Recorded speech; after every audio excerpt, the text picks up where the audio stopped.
El accidente de un autobús turístico el miércoles dejó decenas de fallecidos en la isla portuguesa de Madeira. Según medios locales, los pasajeros del vehículo serían en su mayoría turistas alemanes.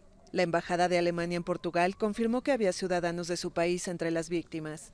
El primer ministro portugués Antonio Costa afirmó haberse puesto en contacto con la canciller alemana Angela Merkel.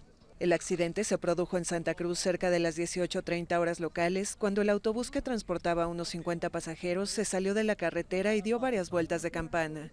El vehículo cayó sobre una casa construida en el flanco de la colina. Alrededor de una treintena de personas perdieron la vida en el lugar del accidente. Los heridos fueron trasladados al hospital de Funchal. Situada a unos 500 kilómetros de la costa de Marruecos, la isla portuguesa de Madeira, conocida como la Perla del Atlántico, atrae cada año con sus paisajes volcánicos y su clima templado a miles de turistas extranjeros, la mitad de ellos británicos o alemanes.